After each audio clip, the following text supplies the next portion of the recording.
I was saying that I've been excited to introduce every person that came up today, but I have really been looking forward to be in the same space and to meet this sister that is about to come up, this amazing goddess and queen, Sister Alquincia Selolwane. And I was saying that she's going to come up here and let me know if I'm pronouncing her name wrong, and she'll give it to you right if I am. This sister is the founder and CEO of the Black Virtual Mall and founder of and CEO of First Generation App Development Company. She is now creating an emerging industry as the first virtual commercial property developer with the newly formed company Interim Immersive LLC.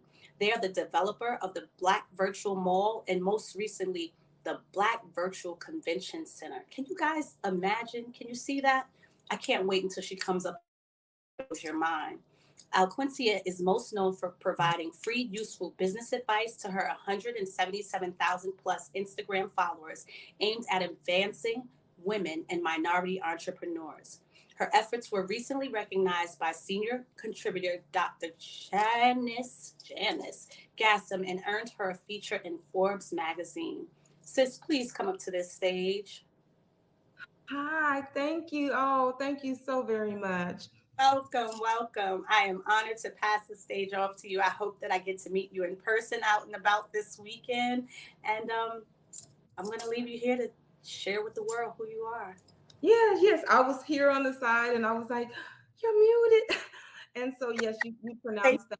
You pronounced everything beautifully. Yes, my husband is from Malawi, so it is you actually pronounced it correctly. But here in the States we say Selawayne, but you actually did pronounce it correctly. So thank you very much. That's nothing but spirit. I allowed spirit to lead me and read me through it.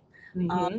Not only that, just the energy. I saw your interview last week with when you and Athenia were on together, and I just trust that the ancestors got me, and they give me tongues I didn't even know I had. The Yes. pleasure. Yeah, so thank you so very much. I'm absolutely honored to be here. And as she said, yes, my name is Alquincia Selolwane, and I am really such an advocate for us. And so seeing this event and all of the work that goes into it, everything that goes on in the background that so many of you guys have no idea on putting together something of this magnitude. I just wanted to give Athenia her flowers. This is such an extraordinary opportunity for us. And I just thank her for allowing me to also hold space here. So Juneteenth, right? That is why we're all here and we're here celebrating. And so I am probably like a lot of people, and I'm going to be 100% transparent with you guys. I didn't know about Juneteenth until I was an adult. It is not something that I learned in school. And so to find out the story behind Juneteenth was enormous. I couldn't imagine what they endured knowing that they actually had access to freedom that was being withheld from them for so very long. And so, as a student of history, I wanted to kind of dive into 1863. And I know that you guys have all been told the story, and most of you guys have researched the story that, they were there in Texas until 1865, not knowing. But I wanted to go back to 1863 because 1863 is a very significant year on the topic that I want to discuss, and that is right now our state of emergency. My primary goal has been to educate us on all matters that will lead to financial autonomy, because it is my belief that that is how we do obtain our freedom here in this country is by being financially autonomous. And so being a student of history in terms of business in America, one of the things that a lot of people don't know that also took place in 1863 is something I want to share with you that was extremely significant. So in 1863, there was Oliver Bird Jennings, Stephen B. Harkness, Samuel Adams, Henry Flaggerby, and two brothers, William and John D. Rockefeller, and they formed a partnership that was later known as Standard Oil. And if you guys know about American history, even in the slightest, you know who John D. Rockefeller is. By today's standards, his wealth at its height would be worth $418 billion today, making him definitely one of the richest men to ever walk the planet, one of the richest men, definitely here in America. And so I think that that's very significant that we address that. That if you think about what was going on with us in 1863, and to understand that Standard Oil, one of the richest companies to ever be built, was also being birthed. That gives you an idea of the level of disparity and how far ranging the overall head start. A lot of times we amplify the 400-year, but I think that when you look at it in those terms, that we were literally just even obtaining any sense of freedom, and a company of that magnitude was being built, we can see how very far we are here in America when it comes to business. I spend an enormous amount of time with Black business owners and Black consumers. And I hear a lot of the woes and I hear a lot of the complaints that, Blacks lack professionalism, they don't have their stuff together, and, a lot. And I think that it's simply because we're not really understanding the nature of business. That business is not just something that you learn and you go to school or you take a few classes and then you start a business. We are in competition with people who have legacy businesses. We are in competition with people who have been in business for 8 generations. And we are oftentimes the first in our family. People who have in their everyday language acronyms like ROI, when we have no idea what those terms mean. So there is a large and wide ranging discrepancy between us and the majority of European Americans that are in business here in America. And we can see why. Because while they were actually practicing business, we were the product. And so, in that, I want us to also hone in on a few other numbers. When I started the Black Virtual Mall, I got a lot of pushback from non Blacks. And the overarching question is always, well, why does it have to be the Black Virtual Mall? Why can't it be for everyone? Why does it have to have a Black focus? And you and I know that that's gaslighting. You and I know that that is specifically to just trigger us, take us off of our focus, to unnecessarily be combative about a situation that I feel like we all here in America firmly understand. But what I do is I do provide some solid statistics for people to understand, besides myself being a Black woman, why I must focus on Black business. And I felt called to focus, and especially in this age of digital and virtualness where we are lacking, I felt compelled to prompt us and push us forward in that lane. And so when we think about business as a whole, I think everyone who's here can understand starting a business is very hard. It is not easy. Not everyone makes it. But out of all of the businesses who do, or business owners across racial whites that start, 20% fail within 1 year. But when it comes to Black businesses, 80% fail within 18 months.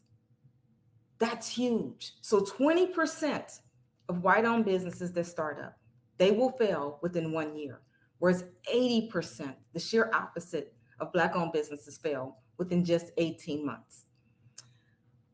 7% of white-owned businesses get a loan in their very first year of business, which is what we typically call pre-revenue. So before they've even earned anything, they're able to access capital, whereas 1% of Black-owned businesses are able to get a loan within their first year of business. And when that capital is actually obtained, 106,000 is the average startup capital that white business owners receive versus 35,000, which is the startup capital that Black business owners receive. And now we've seen a lot of celebration of Black women in business that would lead us to believe that we are truly just excelling, or at least at a point of being on par. But that is a myth. When it comes to the average net income, white women in business earn 143,000 a year on average in business, whereas Black women in business have an average of 24,000 in net revenue. So we can see, even still, there is a huge, overwhelming um, um, gap in between. And these are numbers derived when things are going well. That's when people do have capital to spend, and they have excess money to spend.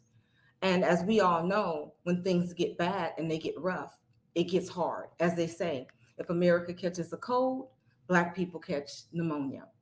And so when a crisis occurs, for example, the pandemic that we just endured, 22% of small businesses ownerships dropped between February and April of 2020, but 41% of Black ownership dropped between that same time frame. So more than double, just about, of us, we actually dropped out. And then when the help arrived for businesses during the pandemic, 83% of the PPP loans went to white owned businesses, but only 2% of Black owned businesses obtained that money.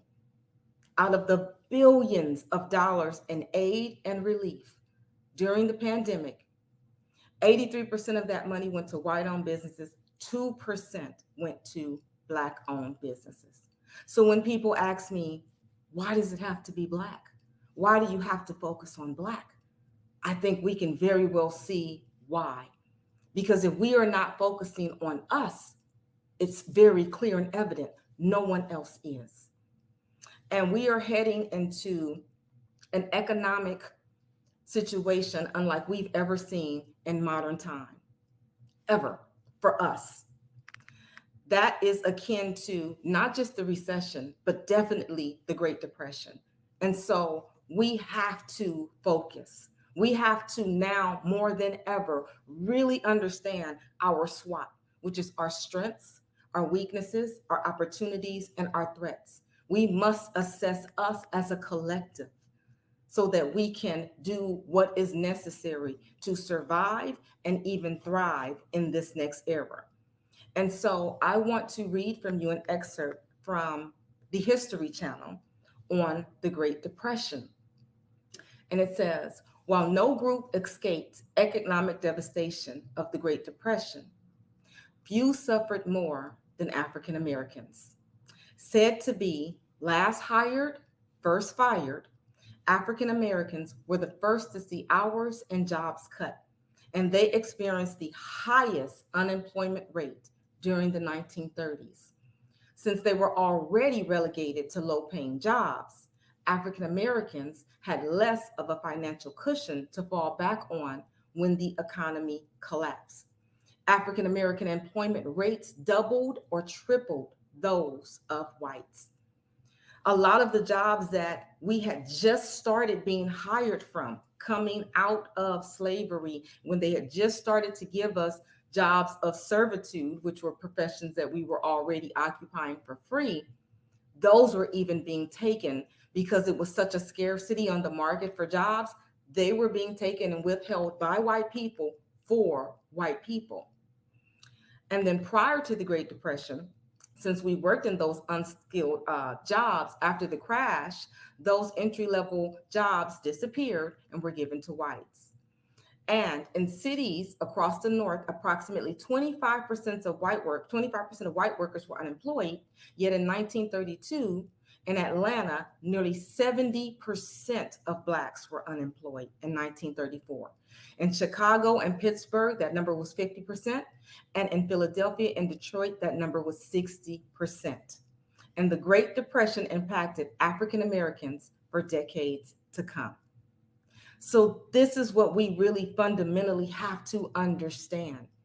There's oftentimes that we over sympathize with minority groups, that we understand more than anybody what it feels like to be held back. We understand what it feels like more than anyone to be placed in servitude and voluntarily, to be financially relegated to the lowest rung of society. We understand that more than anyone.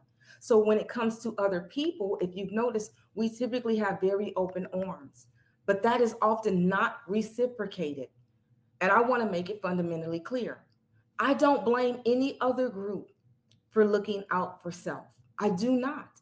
In fact, it is what you are supposed to do. Self preservation is a human right and a moral obligation. But we are the only group that has been shamed, guilted, and even physically attacked when we try to look out and take care of ourselves.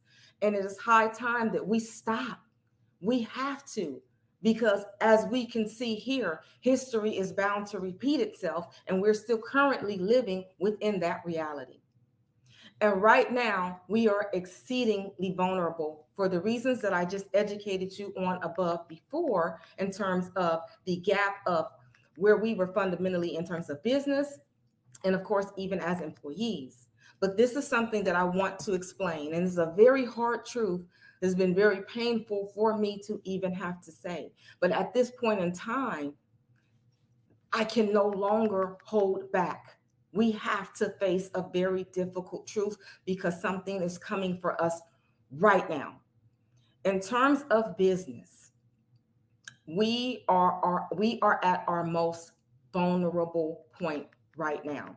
As you have read in the news, I've warned people for years, but I have to do far less of that, because the things that I was warning people about, they are now seeing it and they are now feeling it. As you've seen in the news now, the average American has to save 400 and now $61 a month because of what inflation is doing to their overall budget. So when it comes to gas costs, food costs, they are spending $461 more. That does not mean that their income has increased significantly. The average household does not simply go out and obtain more income. Their first thought is to save, is to cut back. So my question to Black-owned businesses is that you have to understand and reconcile with. If your average consumer has to save $461 a month, what does that mean for you and your business? And I'm going to tell you how bad it is for three specific reasons, and then an additional fourth. Number one, we are late to market. So when it comes to commerce, like I said, Rockefeller was building Standard Oil when we were just being freed as slaves. So we don't have the legacy and heritage and solid companies that have been built by our white counterparts. We typically have businesses that have non-essential items. If we want to test that theory, let's think about it. If every Black-owned business that you know closed down today, we would still, as a nation, have access to groceries, water, power, gas, wireless communications, hospitals, transportation, that we would still live, clothing, goods, household goods. Every single person in the United States would still be able to have all of their essential items met. And that is if every single Black-owned business closed today. There may be some things that you like that you don't get, but you would still live. Number two, our items are typically overpriced. And that is simply because we usually don't have the startup capital when we start our businesses for the reasons that I cited earlier. And because we don't have our startup capital, that means that when we purchase items, we cannot purchase them in the quantities, in the bulk quantities that would afford us comfortable profit margins. So essentially, we have to pay more, therefore we have to charge our customers more. So our items tend to be overpriced. And then number three, We largely try to fill spaces when it comes to business that are niche, meaning we try to service people who have largely been ignored by Main Street business. And that is typically products and items for us, hair products, makeup, different things that are essential for us that we have simply not ever really been offered. So we tend to have products that we create and we sell that are for us. So the majority of our customers are Black people, meaning we're typically selling to people who have the least disposable income. So for these three reasons, our businesses are in a very, very vulnerable position. Again, let me restate that. Number one, we typically sell non-essential items. Number two, the items tend to be overpriced. And number three, we are largely selling to people who have the least disposable income. And we are doing that right now at a time when money is tighter than it has been in decades. And the fourth is we tend to have a poor reputation when it comes to customer service. Black owned business are stereotyped as having poor customer service, having poor quality products often. And so we largely have people who shop with us emotionally, meaning there are people who want to just support us. But when they are cutting back $461 a month, now we have to ask ourselves for the items I just listed. Is your product and your service going to be on the chopping block when your customers are cutting back? And ultimately, all of the entrepreneurs that I've talked to, out of all of them, 99% have expressed fear and concern and said yes. They are concerned that their products are going to be off of the market. So for me, this is right now a state of emergency. This is a time where we absolutely fundamentally have to self preserve. We have to form and group together in ways that we largely thought we no longer had to. This is the time for us to be interdependent. We have to be reliant on each other because there is power in numbers. Most of you guys are very familiar with Amazon, but you may not be familiar with the term called Amazon aggregates. Amazon aggregates are people who have worked for Amazon typically 10 to 15 years. And they have now created basically small, I would say mini PNG Unilever style businesses where they are going around Amazon and finding amazing mom and pop shop style businesses that have enormous potential. And they are acquiring these businesses and forming a large conglomerate. Then they're using their expertise with Amazon to now bring these businesses under an umbrella brand and then push these businesses using all of their expertise, their know-how, and their capital. So they're now pushing these businesses towards and forward in a way that's unprecedented for small businesses. So not only were we already competing with Amazon brand and other Amazon sellers, now you're competing with Amazon aggregates. You have to find ways like this platform here with Juneteenth, the vendors here that join this, that you can now be visible and be present because it is going to be extremely hard. You are going to be competing for dollars in a way you've never thought. You have to find ways to make sure that you are now inserting value into your product in terms of things like multi-use. You have to make sure that you are now communicating your brand and sometimes reselecting a new audience for your brand, meaning sometimes you have to go up and sometimes you have to go down. And so what I'm offering here for you guys, one, are solutions. I have created the Black Virtual Mall, and that is us joining forces. So using the history that we've learned from malls, which was the convenience factor, that helps so many small businesses who never would have been seen before be seen and be trafficked because they were in a one-stop shop facility. So I have created the Black Virtual Mall. That is now a resource for you. And I've done that at an extremely low cost. And of course, the barrier to entry is all but nothing. We do everything for you.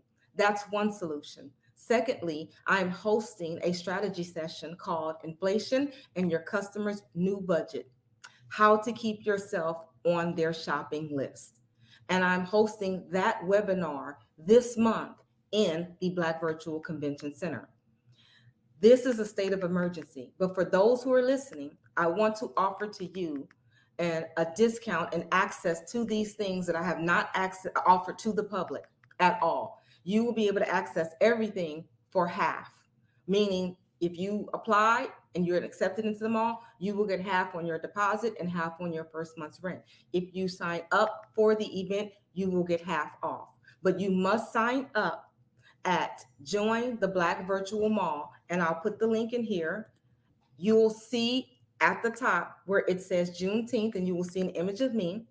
And you'll also see where it says SOE, state of emergency. If you click that link and you provide your phone number, you provide your email address. Phone number is optional, but it allows me to SMS you. If you provide the address, your your email, your phone number, your business website address, if you have one, then I will send you a direct link to access the specials, because I'm not making these public. So you will not find these discounts on any link made public. These will be private links that I'm sending directly to anyone who signs up there.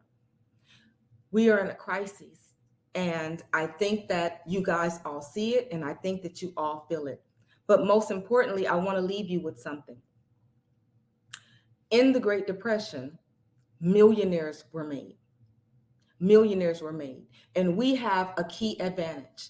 As an entrepreneur, you have one job, that is to solve a problem. And I personally believe that we are more fit in terms of entrepreneurship than anyone else. Why? Because entrepreneurs, one, have to solve problems, but two, they have to be resourceful. Entrepreneurs who are able to do the most with the least fare far better than anyone else. As an entrepreneur, you have to work very hard.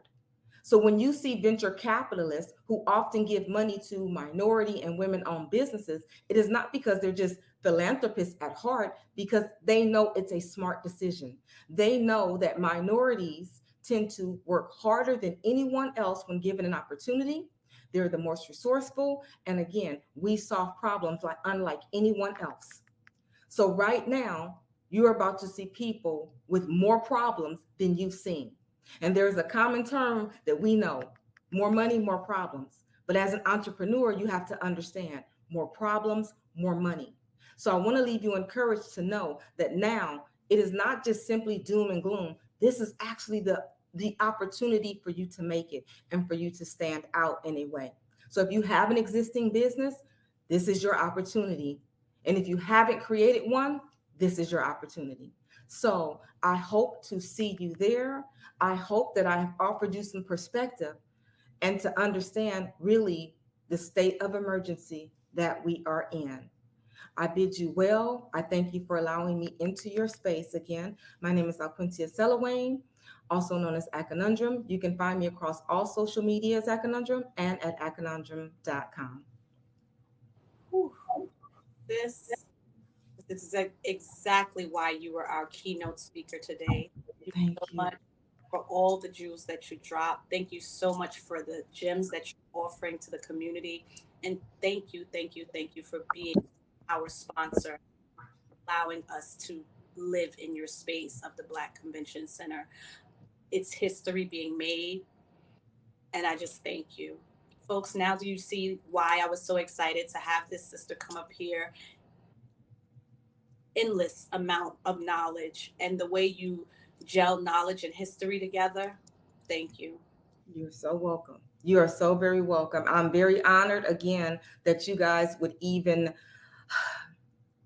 host this event and consider me worthy of your audience. So thank you. Ashe. Listen, I look forward, sis, to see what else you and Athenia partner in power with, because I can only imagine. I saw your synergy together, and I know that there's a lot more to come. You have a great day and a beautiful weekend, and happy Father's Day to your husband. And I Thank hope you. you're out in the park on Sunday or tomorrow. Yes. Take care. Thank you.